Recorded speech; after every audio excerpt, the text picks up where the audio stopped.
4 jours après son évasion, le prisonnier qui s'est enfui de la maison d'arrêt de Dijon est toujours introuvable.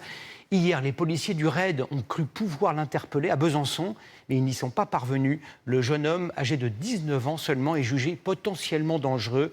Il était incarcéré depuis plus d'1 an pour tentative d'assassinat. Georges Brenier, Adrien Voyer et Loïc Germain.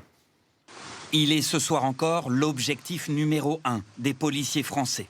L'étau semble s'être considérablement resserré autour de Yannick T. Hier matin, il a échappé de peu à une arrestation par les hommes d'élite du RAID dans ce quartier de Besançon. À seulement 19 ans, le fugitif a un casier judiciaire déjà bien fourni. 10 condamnations et 2 ans passés en prison pour des affaires de violence en réunion, d'enlèvement et séquestration, de vol avec violence ou encore de recel de vol.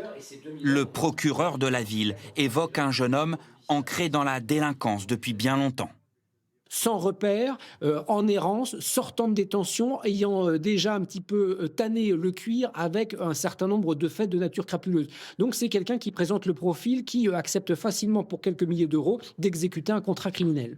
Le jeune homme était sorti de prison le 13 septembre 2024, mais avait refait parler de lui 1 mois seulement plus tard à Montbéliard pour avoir tenté d'abattre un trafiquant de drogue présumé, une affaire pour laquelle il était incarcéré avant de s'évader. Originaire d'Évreux, Yannick T sait désormais que tous ses proches sont placés sur écoute. Il doit donc se tourner vers d'autres caïds pour organiser sa cavale. D'après ce journaliste spécialisé, certains délinquants pourraient vite être tentés de le trahir.